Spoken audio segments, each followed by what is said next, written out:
Selamat datang di Kastapolis. Kastapolis, Podcastnya Selebritis Astapolis.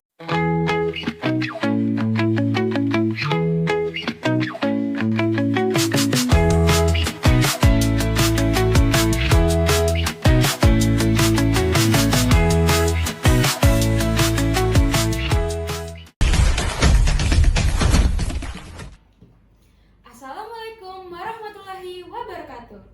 Halo sobat Kastapolis yang ada di rumah, selamat datang di Kastapolis. Kastapolis, Podcastnya Selebritis Astapolis. wah senang banget ya guys, rasanya kita bisa kembali hadir di Kastapolis kali ini. Sebelumnya kenalin, nama aku Nabila Desita Alivia, mahasiswa PWK Angkatan 2024. Dan hari ini aku gak sendirian nih, aku hari ini ditemani oleh kohes keren. Halo semuanya, kenalin aku Nabila Sofianti, mahasiswi Perencanaan dan Kota Angkatan 2023 yang akan menemani Bibil hari ini menjadi co-host selama berlangsungnya Kastapolis pada hari ini. Nah, tema kita pada podcast kali ini adalah dari side plan ke life plan, soft skill mahasiswa planologi. Nah, di sini kita bakal ngobrol tentang gimana sih soft skill yang kita asah selama kuliah bisa jadi bekal penting, bukan cuma buat akademik, tapi juga buat masa depan. Dan pastinya kita nggak ngobrol berdua aja nih, karena hari ini udah hadir dua narasumber keren. Kita sambut aja langsung Kak Saiful dan Kak Dira. Halo Kak Dira, Kak Saiful, gimana kabarnya hari ini? Siapa dulu nih? Terserah yang mana? Dulu, Ladies first dulu nggak sih biasanya ini ya? Alhamdulillah hari ini masih sehat ya. Karena cuaca yang lagi nggak konsisten gitu. Alhamdulillah baik. Kalau dari Kak Ipulnya gimana nih hari ini perasaannya ada di Kastapolis? Ya alhamdulillah juga sehat lah karena bisa datang ke Kastapolis kan walaupun ada hujan badai. Kita terobos karena excited banget nih jadi narasumber di Kastapolis. Nah, sebelum kita masuk ke topik nih, boleh dong Kak ceritain selama jadi mahasiswa, soft skill apa yang paling terasa nih terbentuk menurut Kakak dan paling berpengaruh dalam perkuliahan Kakak? Bisa mulai dari Kak Ipul ya, karena tadi mulai dari Kak Dira. Oke, mungkin sebelumnya perkenalan dulu kali ya. Boleh. Buat teman-teman yang belum tahu, kenalin aku Muhammad Saiful Jamil, mahasiswa Perencanaan dan Kota Angkatan 2023. Jadi ini ngebahas tentang soft skill ya di pertanyaannya. Betul. Jadi mungkin aku cerita sedikit dulu tentang gimana sih caranya aku dapetin soft skill di dunia perkuliahan. Jadi buat teman-teman mungkin sini banyak yang belum tahu. Jadi aku dulunya di SMA ataupun sebelum kuliah lah di SMP itu aku orang yang tergolong pasif lah, nggak terlalu suka di organisasi, nggak terlalu suka buat ikut-ikut kegiatan karena ya background dulu di SMP SMA ya aku orangnya suka yang cuma suka nge-game aja. Jadi berkumpulnya sama orang yang nge-game aja lah kayak gitu. Terus pas masuk ke dunia perkuliahan itu awalnya aku sempet nggak pede karena dulu tuh aku awalnya kan jarang kan bersosialisasi, maksudnya bukan jarang yang ngurung diri ya teman-teman. Bersosialisasi tapi bukan yang aktif banget keluar gitu. Jadi ya soft skill yang kayak public speaking tuh aku kurang banget dulu. Nah pas masuk ke dunia perkuliahan disinilah aku mulai ngerubah pola pikirku, kayak aku nggak bisa nih kayak gini terus karena bakal kepake banget di dunia kerja, apalagi di PWK sendiri kan yang butuh public speaking bagus buat kerja sama bareng teman-teman yang lain, bareng pekerja yang lain nanti kalau di dunia kerja. Jadi pas masuk dunia perkuliahan aku nyoba keluar dari zona nyamanku, aku coba buat ngelatih public speakingku, aku coba berani buat ngomong di depan banyak orang. Nah itu salah satu sebagai langkah awal lah. Jadi langkah awal yang aku gunakan buat mengembangin soft skillku itu yang pertama, itu aku berani buat bersuara dulu yang pertama. Itu berani buat bersuara ke teman-teman. Jadi dengan aku berani bersuara itu salah satu soft skillku yaitu public speaking itu bisa berkembang ya, walaupun masih banyak di luar sana yang public speakingnya lebih bagus dari aku ya, dan aku sekarang masih tetap terus belajar juga. Itu yang pertama.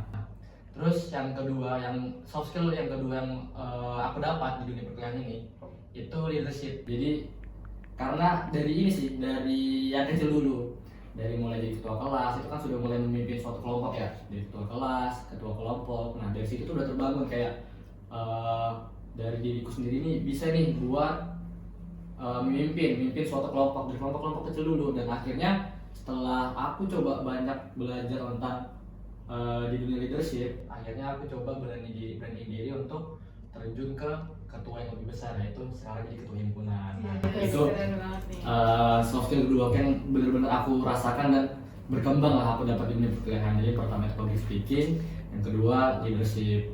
Itu yang paling aku rasakan. Nah, mungkin dua itu aja lah dulu yang coba bisa aku ceritakan. Mungkin dari Nadira sendiri ada beberapa soft skill yang berbeda kan, jadi biar dari Dira aja yang cerita gitu. Kayak kalau dari Dira sendiri gimana nih terkait dengan soft skill? Mungkin kalau dari aku mungkin aku tuh lebih ngerasain perkembangan awalku tuh waktu semester 1. Jadi tuh kayak masih zaman-zamannya FOMO lah ya. Menurutku kalau misalnya orang bilang FOMO tuh hal yang buruk tuh nggak selalu gitu loh. Jadi dengan munculnya kayak aku iri deh ngeliat temanku kayak gini, atau aku pengen deh kayak mereka juga. Nah itu tuh kan muncul rasa keinginan aku tuh untuk mengeksplor hal-hal baru. Jadi yang awalnya juga jujur aku tuh waktu masih awal-awal perkuliahan, aku tuh cuman main sama teman-teman yang emang aku kenal dari semasa aku SMA. Cuman aku mikir nggak bisa nih aku tuh kayak bersosialisasi tuh sama orang-orang itu aja. Jadi menurutku hal yang aku lakukan waktu aku pertama kali kuliah itu adalah bersosialisasi dengan orang-orang baru dan dengan karakteristik orang-orang yang berbeda. Apalagi aku merantau ya, aku bukan berasal dari Balikpapan, dan aku juga nantinya berhadapan dengan orang-orang yang bukan background yang sama dengan aku. Jadi dari situ aku mulai belajar gimana sih cara aku menempatkan diri dengan orang-orang banyak, dengan orang-orang yang baru aku kenal. Terus selain bersosialisasi itu, ini mulai di setelah semester 2 kayaknya. Nah, aku mulai ngerasa kayak kok teman-temanku pada ikut UKM kayak gitu kan. Mulai dari situ aku juga memberanikan diri. Kayak UKM yang pertama aku ikutin itu SRE. Aku mulai jadi energizernya di situ. Aku dimana kan itu bukan orang-orang PWK ya. Aku ketemu dari elektro, terus TNM kayak gitu. Dari situ aku tuh mulai memberanikan diri menggunakan skill bersosialisasiku di sana, dan juga aku mulai sedikit memanajemen waktuku. Kayak aku harus membagi antara waktu aku berkuliah dan waktu antara aku berorganisasi di UKM itu. Terus selanjutnya juga setelah itu aku juga ikut UKM lain ketika mengajar. Menurutku itu suatu tantangan bagi aku yang dimana aku harus membagi waktuku banget dengan semester aku yang semakin padat, dan juga kegiatan UKM-ku yang juga banyak kegiatan yang kayak gitu loh. Jadi dua hal yang aku temukan dan aku pelajari selama aku berkuliah dari aku maba sampai sekarang itu di manajemen waktu dan bersosialisasiku. Menarik banget ya, ternyata banyak banget soft skill yang didapatin dari selama mereka ada di PWK ini. Nah, dari soft skill yang udah didapetin kakak-kakak sekalian seperti leadership, time management, terus tadi ada public speaking, ya bersosialisasi juga. Menurut kalian berdua, apa sih yang bikin soft skill yang dimiliki anak PWK ini unik dan berbeda dibandingkan dari prodi-prodi lain yang ada di ITK? Bisa dijawab dari Dira dulu kali ya? Boleh. Oke. Kalau terkait keunikan ya, mungkin lebih aku kembali lagi ke time management. Kita sendiri tuh kan ada waktu survei ya. Nah, waktu survei itu menurutku hal yang paling berbeda di antara dengan prodi-prodi lainnya.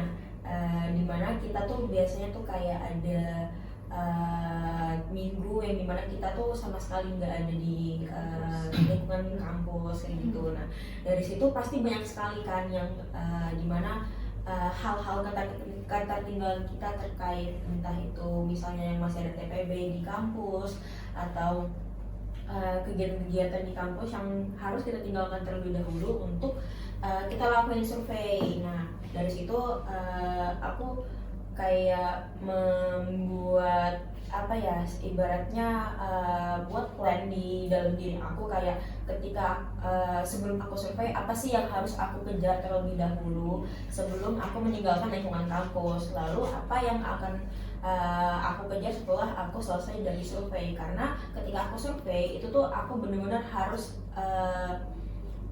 kayak all in ke kelompok aku, ke tugas aku, supaya aku nggak ke distract dengan hal-hal yang ada di luar kampus. Itu sih yang dimana aku juga harus benar-benar ngebagi fokus aku antara akademik dan non akademik, gitu sih.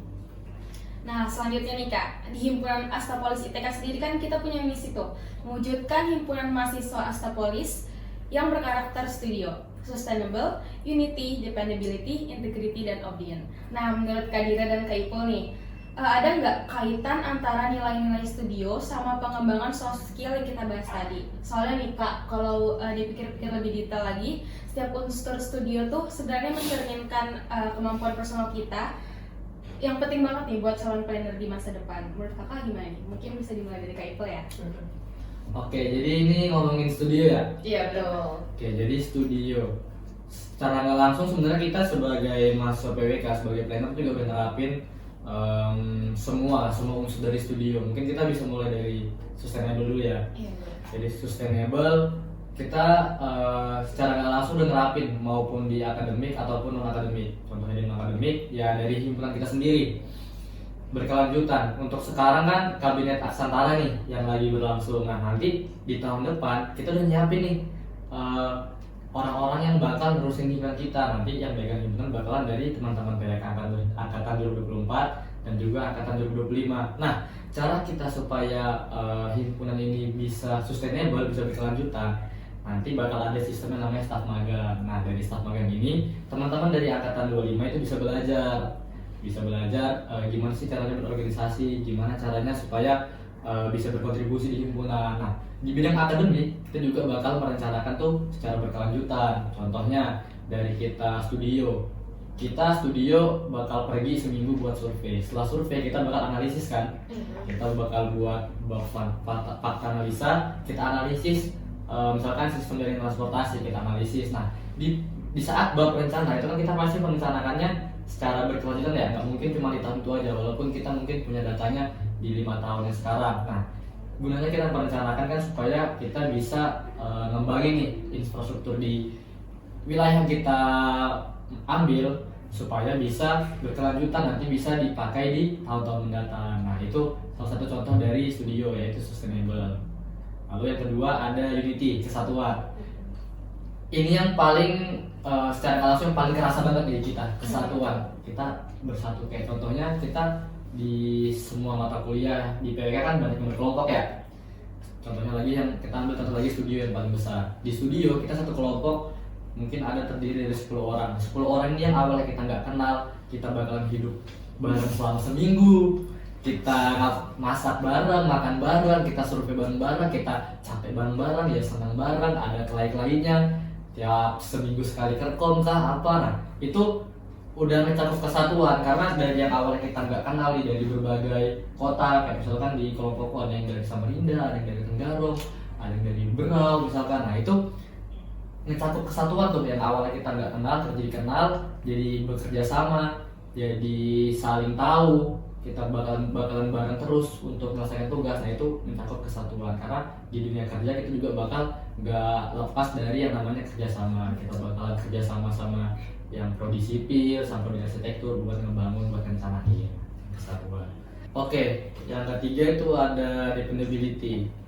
Wah, ini sebenarnya nggak cuma di PWK tapi emang di semua kalangan lah ya. Di kehidupan sehari juga kita pasti nerapin dependability, yaitu dapat dipercaya. Apalagi sebagai seorang planner ya, kita merencanakan suatu kawasan supaya masyarakat di sana itu bisa meningkatkan kualitas hidupnya. Nah, gimana cara kita mau meningkatkan kualitas hidup masyarakat di sana dengan pembangunan infrastruktur tapi kita nggak dipercaya gitu. Jadi kita harus membangun kepercayaan dulu.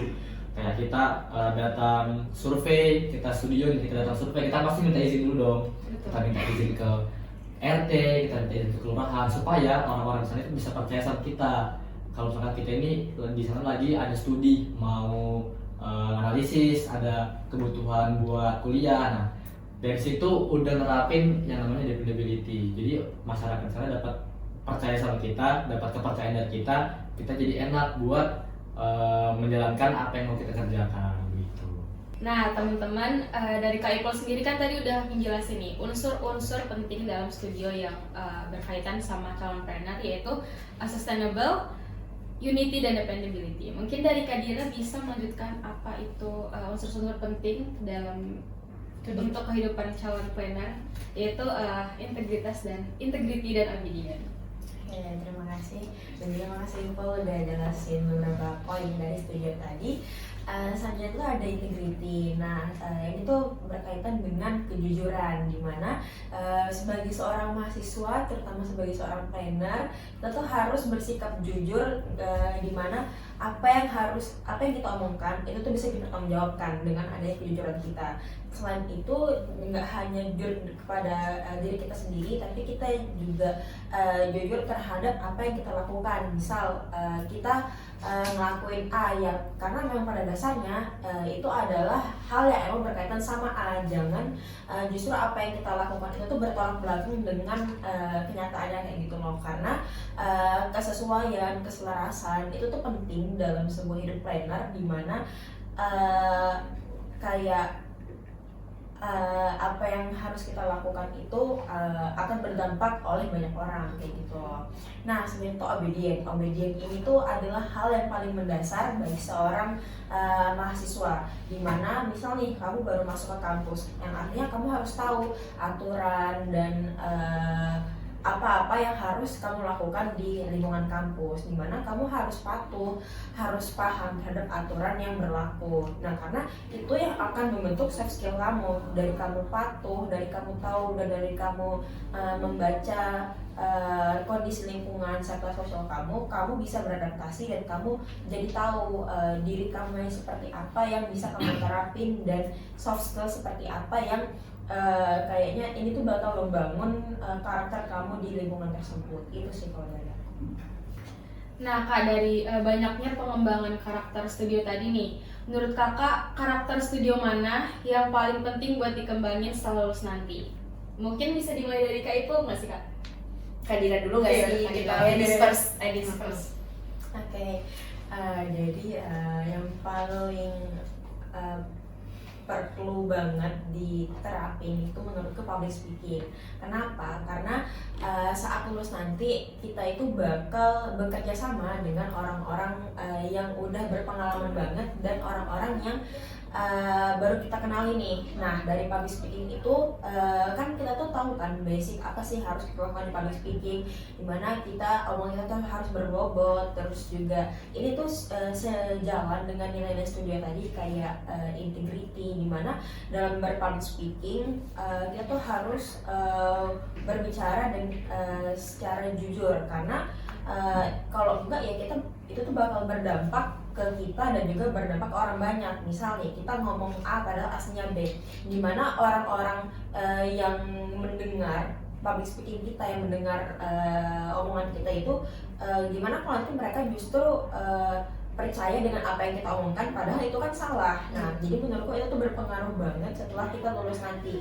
Dan juga dengan adanya public speaking kita yang kita latih terus selama berkuliah, itu tuh meningkatkan nilai kayak value dari kita, kayak oh orang ini hebat banget nih, bisa mengerti dan juga bisa mengaplikasikan apa yang dia punya ke orang banyak, kayak ibaratnya memberikan insight baru ke orang-orang yang mendengar pemahaman dari dia gitu. Itu sih kalau dari aku. Kalau dari Kak Ipul sendiri apa nih? Oke, tadi dari yang dijelaskan sama Dira itu public speaking ya, emang benar sih public speaking pasti diperlukan di semua bidang lah, bukan cuma di PPKI tapi emang di secara kita kehidupan tuh emang diperlukan. Nah, selain dari public speaking yang menurutku penting adalah skill teamwork. Jadi kita gimana cara kita itu supaya bisa bekerja sama dengan orang-orang yang tidak sebidang atau sepemahaman dengan kita, karena kita juga perlu nih pemikiran-pemikiran dari orang-orang lain. Misalkan kita sebagai planner, kita pasti dengarkan nih dari sudut pandang masyarakat gimana, dari sudut pandang pemerintah gimana. Nah, kita jadi penengah. Jadi skill yang menurutku penting buat tetap dikembangkan sampai di dunia kerja nanti itu adalah teamwork dan juga bagaimana cara kita memahami perasaan orang. Jadi bukan cuma di percintaan aja kita memahami perasaan orang tuh bukan cuma di percintaan aja, tapi juga diperlukan nih di dunia kerja PWK karena kita sebagai perencana kita itu mencakup semua bidang. Kita mencakup semua bidang mulai dari masyarakat itu sendiri sampai ke atas, sampai ke pemerintah, sampai ke pusat. Jadi kita emang benar-benar bisa nampung semua sudut pandang dari teman-teman atau dari orang-orang yang lain, dari pekerja yang lain. Kita tampung, kita buat rencana yang sama-sama dapat manfaatnya. Jadi kalau misalkan nih ambil contoh, kita cuman ngambil sudut pandang dari sisi pemerintah aja, belum tentu dari sudut pandang masyarakat nih oke gitu. Nah itu tugas kita sebagai pengat. Jadi kita benar-benar harus bisa bekerja sama, harus benar-benar bisa memahami perasaan semua kalangan, baik itu masyarakat maupun pemerintah, dan juga cara kita bekerja sama dengan pihak-pihak yang bersangkutan gitu. Nah, jadi teman-teman, anak PWK itu nggak cuman survei lapangan, nggak cuman bikin peta dan sebagainya, tapi dari mahasiswa PWK juga kita bagaimana kita bisa menata diri dan masa depan lewat soft skill yang kita punya seperti yang sudah dijelaskan tadi, public speaking, leadership, teamwork itu sangat penting baik kita sebagai mahasiswa maupun nanti kita akan bekerja, karena sebagai perencana pun kita dan dari mahasiswa pun kita selalu bekerja bukan hanya dengan teman-teman sebaya kita, tapi kita juga bekerja dengan dinas dan akademisi lainnya. Oke, selanjutnya kita apa nih Kak Bibil? Nah, karena tadi kan kita sudah tahu nih betapa pentingnya soft skill itu buat kehidupan kita. Nah, menurut Kak Dira nih dan Kak Ipul, bisa nggak sih kasih kita para penonton di rumah tips dan pesan, terutama bagi mahasiswa awal nih yang masih menjalani perkuliahan di awal semester, untuk mengasah soft skillnya mulai dari sedini mungkin lah. Mungkin mulai dari Siapa ya? Kak Ipul deh, Kak Diri udah tadi. Iya, soalnya kayak Ipul udah menyiapkan banget jawabannya. Udah wibawa. Oke, kalau dari aku mungkin buat teman-teman Kasta Polis yang nonton, terutama yang mungkin mahasiswa baru ya, Iya. buat mahasiswa baru, jangan pernah takut buat mencoba, jangan pernah takut buat ikut kegiatan, karena dengan kalian ikut kegiatan, dengan kalian ikut kepanitiaan itu secara nggak langsung bakalan ngembangin soft skill kalian. Karena dari pengalamanku sendiri, ya aku dulu waktu masih maba juga nggak terlalu berpikir kayak aku udah tahu nih aku mau ngembangin soft skill ini, aku nggak mikir sampai sana. Yang penting dari aku berani dulu buat ikut langsung terjun ke kepanitiaan, kegiatan, berkumpul bareng teman-teman, itu secara nggak langsung tuh udah ngebuka pikiran kita dan itu bisa ngembangin soft skill kita. Jadi pesan dan tips buat teman-teman mahasiswa baru, berkelana lah, jangan cuman di zona nyaman kalian aja. Kalau emang kalian yang dulunya SMA itu tidak terlalu suka berkegiatan, percaya sama aku itu bakalan ningkatin soft skill kalian, baik gitu akademik maupun non akademik ya. Dan itu juga ngembangin cara membagi waktu kalian sih. Dengan kalian berkegiatan itu kalian harus bisa ngimbangin kapan waktunya kegiatan untuk ngimbangin soft skill di luar akademik, kapan juga harus berfokus ke akademik. Karena dengan kalian punya banyak kenalan itu juga bisa membantu di akademik kalian. Jadi itu sih kalau dari aku. Setuju. Kalau dari aku sih hampir sama kayak Ipul. Oh ya, ini kan juga terutama bagi bahasa Bauri ya. Nah, waktu SPIN itu kan ada yang namanya AKU SMK. Nah, menurutku itu tuh penting banget untuk diterapin di dunia perkuliahan, dimana apalagi kita sebagai mahasiswa perencana harus sudah bisa menyiapkan plan kita ke depannya. Kayak misal di semester ini aku bakal ini, di semester ini aku bakal itu. Jadi kayak tetaplah berjalan dengan kekonsistenan kalian, karena pada akhirnya pilihan kalian itu yang akan menentukan kondisi lingkungan kalian, yang akan menentukan bagaimana citra diri kalian, bagaimana kalian akan bersosialisasi lah dengan orang banyak, yang itu dimana akan menentukan nilai kalian di mata orang banyak. Itu sih, karena kan kita pasti adalah punya pengaruh di kehidupan orang lain. Misal dengan aku berkata seperti ini, orang tuh jadi punya motivasi, orang itu jadi punya insight baru, pandangan baru terhadap dunia yang bahkan dia tuh baru tahu kayak gitu loh. Itu sih kalau dari aku. Wah, kita tadi udah bahas nih ya kan Kak, apa itu soft skill dan bagaimana pengembangannya dan apa unsur-unsur penting buat kehidupan kita. Nah, karena tadi pembahasannya udah lumayan berat nih, kita langsung aja ke sesi yang paling seru dan yang paling kita tunggu-tunggu, yaitu sesi games. Nah, games ini adalah namanya Side Plan Fact or Life Plan Fiction. Yang simpelnya itu adalah True or False ya teman-teman. Nah, jadi di sini aku dan Kabila bakal bacain beberapa pertanyaan seputar dunia PWK dan soft skillnya. Nah, untuk Kadira dan Kak Ipul, kita punya ini nih, tongkat Buat tongkat menjawab. untuk menjawab pertanyaan-pertanyaan kita. Nih, Silahkan Kadira. diambil untuk menjawab pertanyaan panas kita. Iya. Mungkin pertanyaan pertama bisa dimulai dari Kabila ya. Oke, udah siap? Oh, ini kita perlu cuman true false aja atau sama alasan juga? Sama alasannya Oke. juga. Oke, pertanyaan pertama nih. Menjadi planner berarti harus siap dengan perubahan baik di kota maupun dalam hidup. True or false? 1, 2, 3. True. Oke, gimana nih? Karena sama-sama true, kita dari ladies first dulu nih. Menurut Kak Dira, mengapa menjawab true?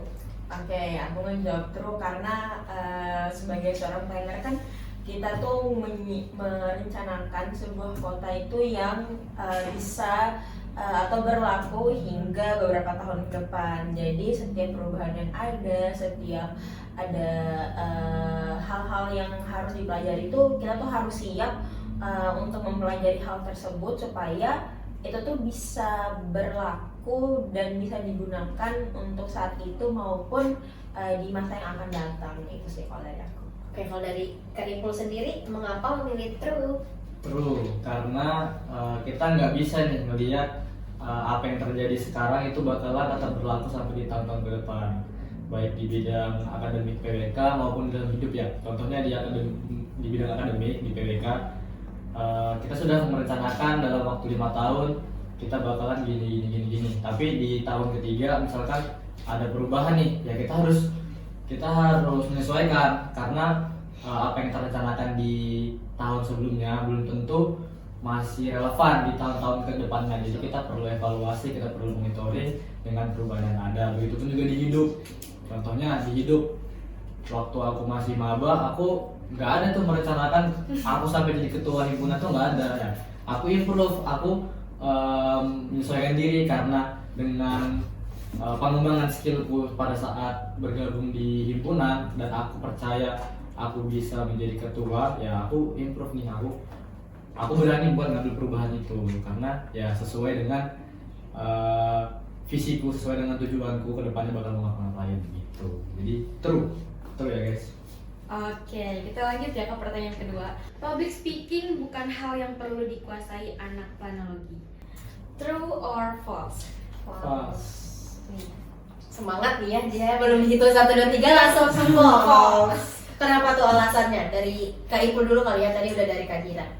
Oke, untuk alasannya kenapa false bukan cuma di bidang PWK aja sih teman-teman. Itu berguna di semuanya, di kehidupan kita, di rumah, di lingkungan tongkrongan juga. Ini perlu banget public speaking, jadi bukan buat di kerjaan aja. Kayak contohnya di podcast ini aja, kalau misalkan seenggaknya kita menguasai public speaking yang basic-basic, ya kita nggak bakal bisa berani buat berbicara di depan ini.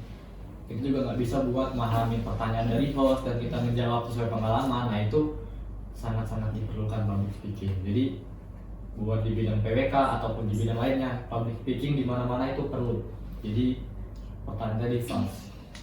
Oke, jadi public speaking itu menurutku penting banget sih, karena itu kan nggak cuma cara kamu bicara sama orang banyak, tapi bagaimana kamu mempengaruhi orang banyak juga. Jadi buatlah vibes itu sepositif mungkin supaya kamu tuh berdampak baik ke orang banyak gitu loh. Nah, karena berdampak baik itu kan kayak ibaratnya kamu juga ikut andil dalam kehidupan seseorang dengan mempengaruhi mereka dengan insight-insight baru kayak gitu sih kalau dari aku. Oke, kita langsung Pertanyaan selanjutnya ya. Ini berhubungan dengan soft skill yang udah disebutin sama Kak Dira di awal tadi. Manajemen waktu adalah salah satu soft skill penting buat menyelesaikan suatu perencanaan. True or false? 1, 2, 3. True. Oh, sama lagi. Waduh, sama lagi. Ah, nyontek. Oke, kenapa tuh? Karena ini tadi udah dibahas manajemen waktu oleh Kak Dira, kita tanya Kak Dira dulu kenapa memilih true, Kak? Oke, manajemen waktu ya. Menurutku ini tuh hal-hal yang sangat penting banget nih. Jujur aku pribadi ya, aku akhir-akhir itu harus benar-benar memanajemen waktu aku dengan berbagai kesibukan. Apalagi kita lagi semester 5, terus juga ada organisasi di luar lah, kayak aku himpunan, aku UKM ataupun kepanitiaan lainnya. Nah, terkait hal tersebut pastinya aku harus membagi waktu aku banget. Aku harus selain manajemen waktu ya, itu juga berkaitan dengan skala prioritas. Nah, jadi skala prioritas itu kamu tuh harus menyusun apa sih yang perlu aku lakukan pertama kali, apa sih setelah itu yang bisa aku lakukan. Karena manajemen waktu tuh nggak cuma soal jadwal apa yang aku dapat duluan. Kayak misal aku udah ada plan hari Selasa ini, ternyata H-1 aku harus ini. Nah, aku nggak semerta-merta mengikuti apa yang udah aku planning duluan, tapi juga berdasarkan skala prioritas. Jadi misal, oh ternyata yang A itu lebih urgent daripada yang B, jadi ya aku lakukan yang A dulu, dan kalaupun setelah itu aku ada kesempatan untuk bisa bergabung ke kegiatanku yang B, barulah aku ke B, kayak gitu sih. Dari Kak Ipul? Oke, benar ya. Sama sih sebenarnya kayak Dira, kayak manajemen waktu bukan cuma kita nyusun jadwalnya aja. Karena misalkan nih kita di hari Senin, kita udah nyusun jadwal di hari Rabu bakalan dari pagi sampai sore bakal ngapain. Tapi tetap banyak gitu loh faktor eksternal yang muncul. Tiba-tiba di hari Rabu kita perjalanan ke kampus yang harusnya kita jam 8 sudah berkegiatan, tapi karena ban kita bocor jadi tertunda. Nah, manajemen waktu ini yang waktu ada faktor eksternal itu masuk ke dalam perencanaan kita. Jadi gimana cara kita itu menyesuaikan lagi. Balik ke pertanyaan yang pertama tadi kan, percaya dengan perubahan. Jadi walaupun emang kita sudah ngeplan sebaik mungkin, kita nggak pernah tahu nanti di hari itu atau di saat waktu yang udah kita plan ini ada perubahan-perubahan. Nah, di situ kita harus bisa improve, kita harus nentuin skala prioritas yang mana yang perlu didahulukan, yang mana yang bisa dikesampingkan dahulu terus dikerjakan di kemudian hari atau di kemudian waktu. Nah, itu yang dimaksud dengan manajemen waktu. Jadi walaupun kita di suatu waktu ini di satu waktu kita banyak hal yang harus kita kerjakan, dengan kita bisa manajemen waktu dan menentukan skala prioritas, kita bisa menyelesaikan semua masalah atau bisa menyelesaikan semua tugas itu dengan efektif dan efisien gitu. Oke, masih ada pertanyaannya? Masih. Banyak ya. Yes. Nah, ini pertanyaannya berkaitan sama pembahasan kita tadi dan judul di atas teman-teman. Dari self plan ke life plan, perencanaan bukan cuma tentang kota tapi juga tentang diri sendiri. 1, 2, 3. Berbeda nih jawabannya. Tumben ya. True, false. Mungkin kita dari yang true dulu kali ya. Kenapa nih Kak? Kenapa nih? Oke, true. Jadi benar ya, kita merencanakan ya bukan cuma di bidang wilayah atau kota aja, tapi dari diri sendiri dulu. Karena sebelum kita merencanakan sesuatu di luar diri kita, tentu saja kita perlu merencanakan diri kita sendiri. Misalkan, contoh kita mau survei. Kita survei itu sebelum kita merencanakan di hari pertama survei kita mau apa, hari kedua kita mau ngapain, kita tentu saja kita perlu merencanakan diri kita sendiri dulu. Kita misalkan sebagai pemimpin, kita perlu merencanain, oh aku malam ini mau nyusun nih, nanti di kerja kelompok selanjutnya aku bakal bagi job desk dulu ke teman-temanku. Nah, itu salah satu perencanaan ke diri sendiri sebelum kita lompat lebih jauh ya. Walaupun emang di dua-duanya juga diperlukan, tapi awal mula perencanaan itu pasti dari diri sendiri dulu. Kayak ngambil basicnya dari kehidupan sehari-hari aja.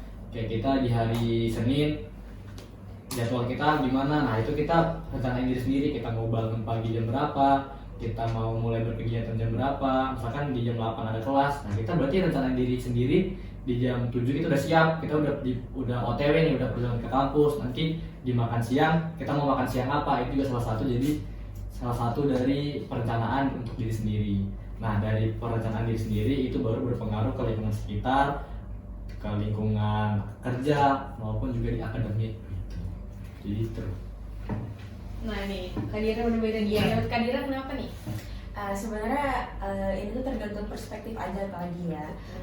Menurut aku nggak cuma tentang kota, nggak cuma tentang diri sendiri, tapi juga bagi orang banyak. Jadi kalau menurut aku untuk life plan diri sendiri itu kayak hanya berputar pada dirimu aja, hanya menyiapkan terkait kamu harus apa. Tapi kalau menurutku lagi ada juga hal-hal eksternal yang perlu kita pertimbangkan kayak gitu. Misal aku mau dia kayak gini misalnya, artinya aku harus apa supaya dia kayak gitu. Yang dimana itu tuh lebih ke kayak rela berkorban sih, nggak cuma memikirkan diri kita sendiri, baru apa yang akan kita berikan bagi orang yang terdampak, tapi juga dari orang yang terdampak itu aku ingin dia seperti apa, baru kita memikirkan diri kita harus apa kayak gitu. Mungkin ini agak lebih ke berputar-putar, tapi menurutku itu yang aku terapkan di kehidupanku sehari-hari. Nggak cuma tentang apa yang harus aku lakukan, tapi juga apa yang aku inginkan, dan itu aku relakan dalam diriku kayak gitu sih. Keren. Tepuk tangan dulu dong, sobat-sobat. Nah teman-teman, gak kerasa banget ya, pembahasan kita tadi udah panjang dan sampai di sisi games tadi. Nah, sisi games tadi merupakan sesi penutupan Kastapolis kali ini. Seru banget ya Kak bisa ngobrol sama narasumber kita yang keren kali ini. Nah, semoga dari obrolan hari ini Sobat Kastapolis bisa ngambil pelajaran nih, kalau merancang masa depan itu gak jauh beda sama bikin side plan. Butuh visi, kerjasama, dan tentu aja hati yang terbuka buat belajar hal baru. Ya, kami ucapkan terima kasih untuk Kak Ipul dan Kak Dira udah meluangkan waktunya untuk datang di Kastapolis batch pertama dengan tema dari side plan ke life plan, soft skill mahasiswa planologi. Dan tentunya kita juga ucapkan terima kasih untuk teman-teman Kastapolis di rumah yang udah setia menonton di podcast kita pada hari ini. Dan buat teman-teman jangan lupa like, comment, dan subscribe. Terus share ke teman-teman kalian yang lainnya supaya teman-teman kalian juga mengetahui terkait dengan PWK dan soft skill yang harus dimiliki oleh mahasiswi PWK. Dan sebelum menutup mungkin kita jargon dulu kali ya, kita kasih tahu narasumber kita kalau kita punya jargon nih Kak Bibil. Apa nih? Nah, kita punya jargon nih Kak. Nah, kalau misalnya kita bilang Kastapolis, Kakak jawabnya podcastnya Selebritis Astapolis. Gayanya gimana gayanya? Bebas. Ya ada sih, bebas Ada aja. ya? Iya. Oke. Dada-dada aja kata teman-teman Kastapolis yang ada di rumah. Oke. Kastapolis, Podcastnya Selebritis Astapolis.